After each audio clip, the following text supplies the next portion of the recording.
नमस्कार दोस्तों, आप सभी का बहुत बहुत स्वागत है हमारे यूनिवर्सिटी अपडेट यूट्यूब चैनल में। और आज का जो आपका प्रैक्टिस सेट नंबर 2 होगा, जो कि सी यू ई टी 2024 जो देने जा रहे हैं, चाहे आप यूजी में दीजिए या पीजी में दीजिए। आपको लैंग्वेज जो है हिंदी चूज़ करते हैं आप, तो हिंदी के क्वेश्चन आपको करने होते हैं। तो उसी हिंदी के ये प्रैक्टिस सेट होंगे और ये हिंदी का प्रैक्टिस सेट नंबर 2 होगा।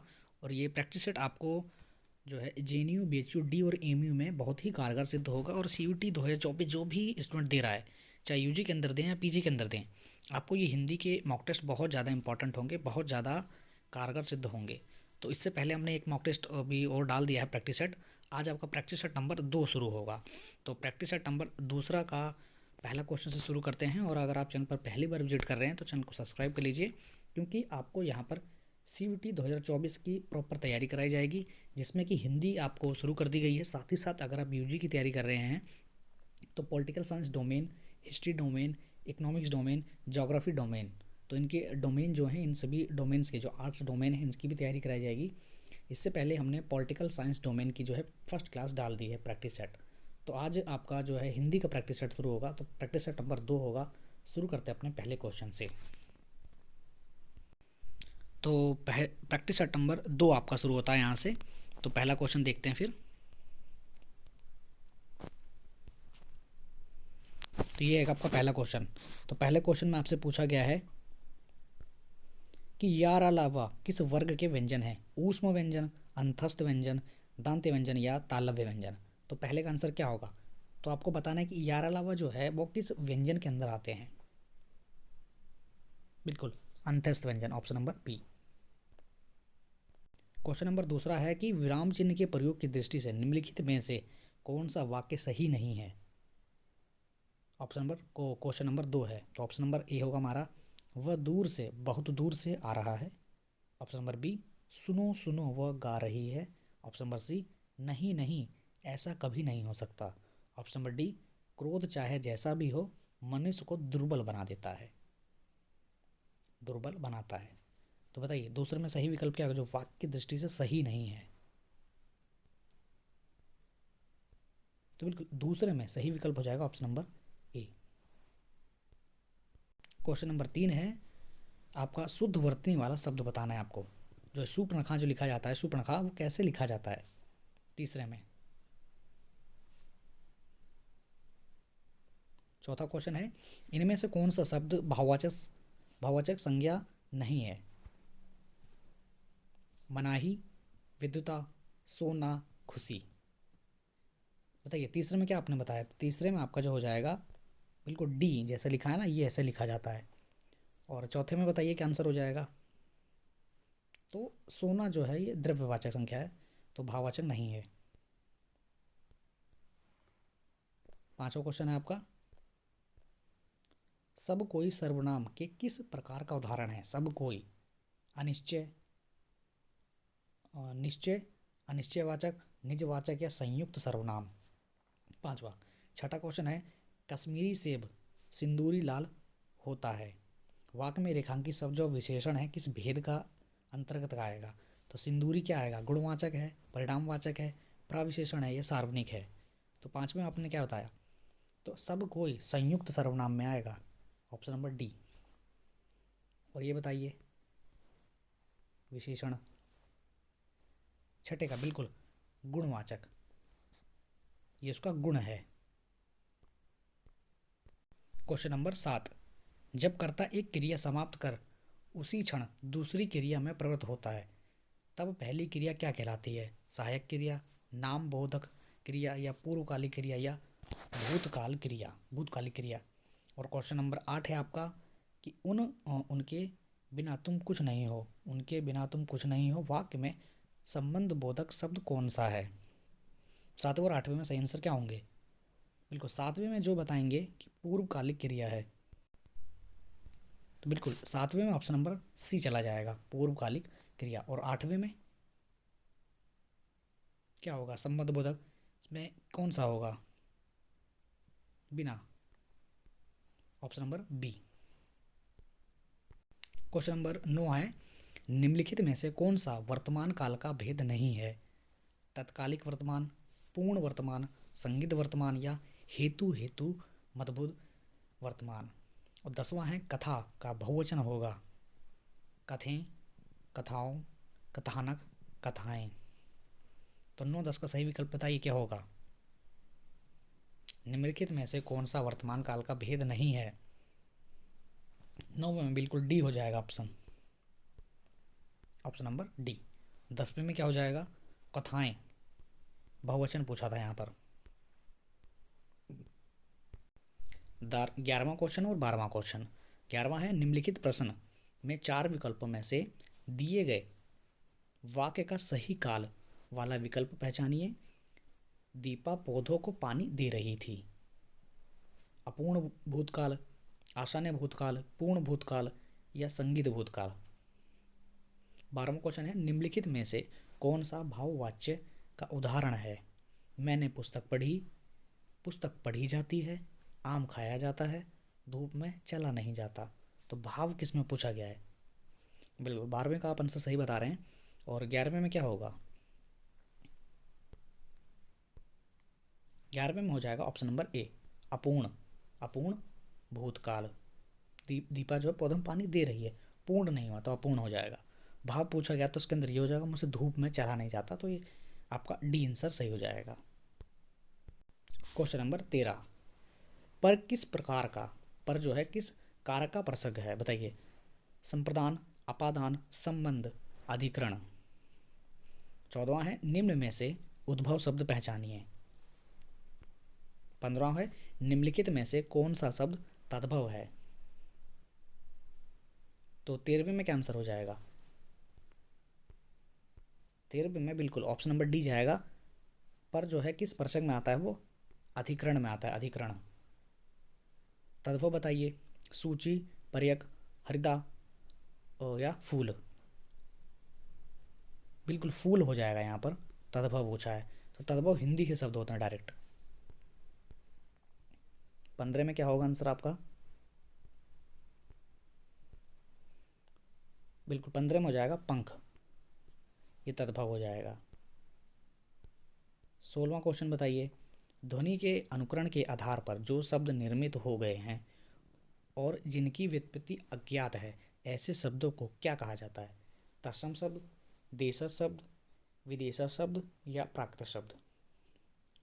16वें में सही आंसर क्या होगा। और 17वां है निम्न में योग रूढ़ शब्द है पीला, जलज, पर, दूध वाला। तो 16-17 क्वेश्चन आपको बताना है, क्वेश्चन क्या होंगे।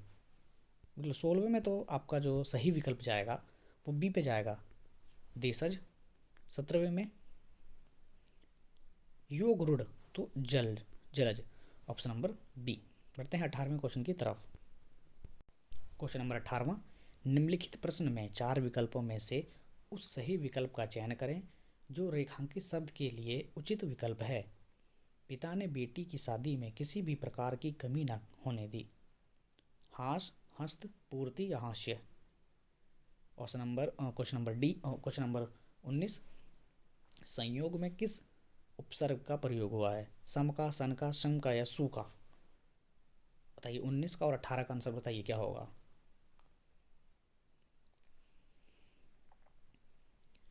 बिल्कुल 18 का जो है यहाँ पर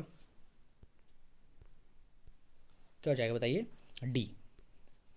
18वें में तो बिल्कुल संयोग में शम है, शम उपसर्ग है। 20वां क्वेश्चन बताइए, इसमें पूछा है कि अशुद्ध विलोम युग्म जो है कौन सा है। अशुद्ध बताना है आपको। ऑप्शन नंबर ए कर्कश मधुर, ऐश्वर्य अनैश्वर्य, ऋजु वक्र, ऐहिक लौकिक। 20 का है क्वेश्चन। और 21 में अशुद्ध पर्याय समूह का चयन करिए। अरविंद, कंज, नलिन। ऑप्शन नंबर बी आकार, नील्य, धाम। हाँ 20 का बताइए आपने क्या बताया। तो अशुद्ध यहाँ पर पूछा था मैंने, तो बिल्कुल डी हो जाएगा। ऐहिक लौकिक यहाँ पर जो है अशुद्ध विलोम है। और सी में 21 में क्या हो जाएगा,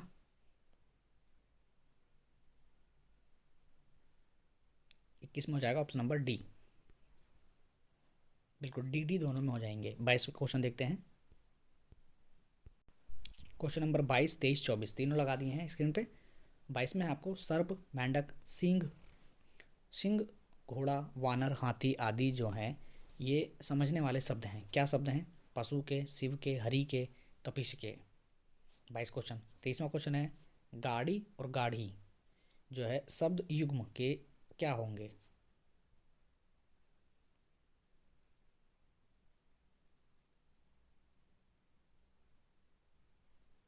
बताइए 24 में, 22 में और 23 में आंसर क्या हो जाएगा? तो 22 में आपका सही विकल्प जाएगा हरि के, बिल्कुल ऑप्शन नंबर सी। 23 में ए हो जाएगा। क्या हो जाएगा? ऑप्शन नंबर ए। गाड़ी का आपको पता है यान होता है, गाड़ी जो है वो गहरी होती है। 23 का करेक्ट आंसर हो जाएगा। Question number 24, question number 25। Question number 24 है निम्नलिखित वाक्यांशों के लिए एक शब्द में से कौन सा सम्मिलित नहीं है? ऑप्शन नंबर ए जो वर्ण के बाहर है, ऑप्शन नंबर बी जो देख नहीं सकता है, ऑप्शन नंबर सी जो अमीष नहीं खाता है, ऑप्शन नंबर डी जो पहरा देता है। प्रहरी, अमीष के लिए समीश, देखने से तादृश, और वर्ण के लिए वर्णातीत। तो 24 में सही विकल्प क्या होगा? सुम्मिलित नहीं है जो।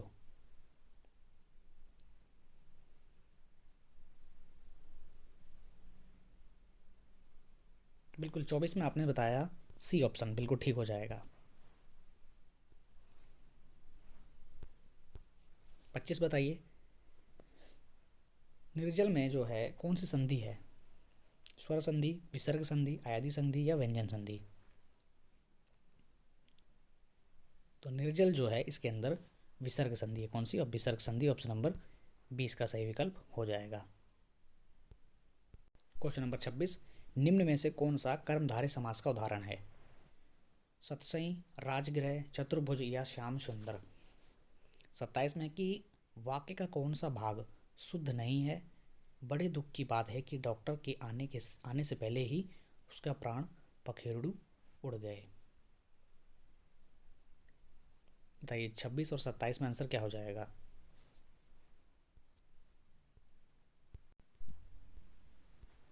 बिल्कुल 26 में जो ऑप्शन हो जाएगा आपका होगा श्याम सुंदर। कर्मधारय समास मैंने पूछा था इसमें, तो श्याम सुंदर हो जाएगा। 27 में क्या हो जाएगा? शुद्ध नहीं है पूछा है मैंने 27 में, तो सही विकल्प क्या होगा? सी हो जाएगा। क्वेश्चन नंबर 28, 29, 30 तीनों आपके स्क्रीन पर आ चुके हैं। तीनों का आपके सही विकल्प बताने हैं। 28 शुरू करते हैं। 28 का क्वेश्चन है वाक्य में त्रुटिपूर्ण भाग का चयन कीजिए। राम ने अपनी, ऑप्शन नंबर ए हो गया, ऑप्शन नंबर बी गलती के लिए, option number B, option number C क्षमा, ऑप्शन नंबर डी की भीख मांगी। त्रुटिपूर्ण भाग आपको इसके अंदर चयन करना है। 29 में किस भाव की परिपक्व अवस्था को रस कहा जाता है? अनुभाव को, विभाव को, संचारी भाव को या स्थायी भाव को? 30 में है कि छंद से संबंधित गुणों की संख्या है कितनी है? 6 है, 7 है, 8 है या 10 है? 28, 29, 30 क्या ऑप्शन हो जाएंगे? 28 में जो बताएगा ऑप्शन नंबर डी बिल्कुल करेक्ट हो जाएगा। 29 में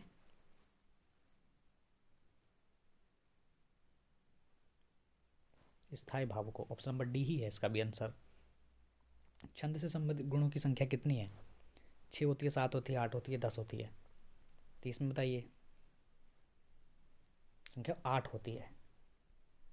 समझ गए? तो 30 क्वेश्चन पूरे हुए, बढ़ते हैं आगे। 31वां क्वेश्चन है माला फेरत जुग भय फिरना मन का फेर, कर का मानक डारी दे, मन का मानक फेर। इस दोहे में कौन सा अलंकार है? रूपक, अनुप्रास, उपमा या यमक? माला फेरत जुग भया फिरा न मन का फेर, कर का मानक डारी दे, मन का मानक फेर। 31वां क्वेश्चन। 32वां है कि आधा तीतर आधा बटेर उपन्यास या लोकगीति जो है उसका क्या अर्थ है? बेमेल चीज़ों का मिश्रण, शंकर चिड़िया, अनुपम अनुपम वस्तु या समान कारों का मिश्रण। 31 32 क्या हो जाएगा? 31 में क्या होगा आंसर? 31 में तो बिल्कुल डी हो जाएगा कि इसमें पूछा है अलंकार, पूछा तो यमक अलंकार यहाँ पे ठीक होगा। 32 में आधा तीतर आधा बटेर, 32 में जाएगा ऑप्शन नंबर क्या हो जाएगा दोस्तों? ऑप्शन नंबर ए। आधा तीतर आधा बटेर मतलब बेमेल चीज़ों का मिश्रण होना, जोड़ होना। कुल 33 क्वेश्चन करेंगे हम, तो 33वां क्वेश्चन लास्ट क्वेश्चन होगा। 33 में से आपका क्या स्कोर रहा यह आप बताइए। कुल 25 क्वेश्चन थे पर मैंने कुछ भी और इसमें ऐड किए थे। कुल 25 क्वेश्चन मुझे कराने थे पर कुछ क्वेश्चन मैंने इसमें और ऐड कर दिए थे।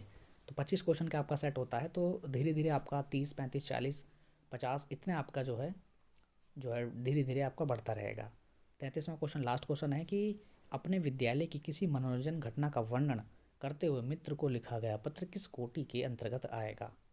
ऑप्शन नंबर ए शासकीय, ऑप्शन नंबर बी अर्धशासकीय, ऑप्शन नंबर सी व्यक्तिक, ऑप्शन नंबर डी व्यवसायिक। 33 में अगर आप किसी को मनोरंजन के लिए घटना का मित्र करते हैं, मित्र का वर्णन करते हैं, तो किस पत्र के कोटि में आएगा? तो बिल्कुल पता है कि एक व्यक्तिक है, ये शासकीय तो है नहीं, किसी को शासक को नहीं है, ना कोई अर्धशासकीय है, ना व्यवसायिक तो है ही नहीं है। सी हो जाएगा ऑप्शन नंबर सी। 33 में आपका क्या स्कोर रहा आप कमेंट बॉक्स में बताएंगे। और ऐसे ही डेली डेली आपके लिए प्रैक्टिस सेट हम प्रोवाइड कराएंगे। और पीजी हिंदी की अगर कोई तैयारी कर रहा है, पीजी एमए हिंदी के लिए, तो मॉक टेस्ट चैनल पर प्रोवाइड होने शुरू हो चुके हैं। और आज आपको पहला मॉक टेस्ट मिलेगा। और हिंदी की क्लास थी ये, प्रैक्टिस सेट नंबर 2 था ये। 33 क्वेश्चन हमने कुल करे, इससे पहले हमने 25 क्वेश्चन करे हैं। अगर आपने वो नहीं किए हैं तो सबसे पहले आप जो हैं 25 क्वेश्चन वो भी करिए। और कमेंट बॉक्स में साथ ही साथ अपना जो है स्कोर भी बताया करिए। साथ साथ व्हाट्सअप चैनल का जो ग्रुप है, उस पर भी ज्वाइन हो जाइए, क्योंकि तत्काल जो भी क्लासेस होती हैं अगर कोई स्थगित होती है या कुछ देर बाद होती है तो उसकी भी इन्फॉर्मेशन दे दी जाती है। साथ ही साथ आपको टेलीग्राम चैनल पर जुड़ना है, क्योंकि टेलीग्राम चैनल पर आपको पीडीएफ नोट्स, जितने भी नोटिस आते हैं, जितनी भी पीडीएफ्स होती हैं, सारी की सारी टेलीग्राम चैनल पर प्रोवाइड होती हैं। टेलीग्राम चैनल पर आप जब भी जुड़ेंगे तो आपको सभी important update time to time और सटीक मिलती रहेंगी। तो बिल्कुल आज की वीडियो को हम यहीं एंड करते हैं, मिलते हैं फिर नेक्स्ट वीडियो में। जय हिंद, जय भारत।